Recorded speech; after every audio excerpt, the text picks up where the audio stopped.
দিন আমরা আজকে আপনাদের সামনে বলতে চাই, আমরা দেখেছি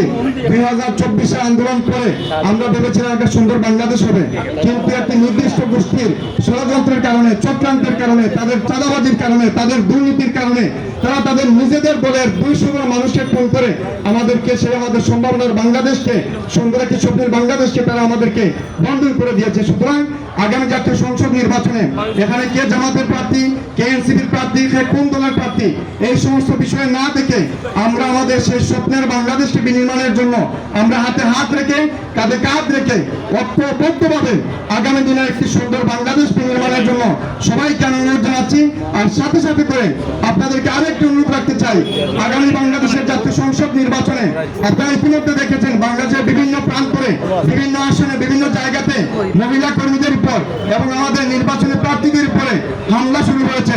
আগামী জাতীয় সংসদ নির্বাচনের দিনে তারা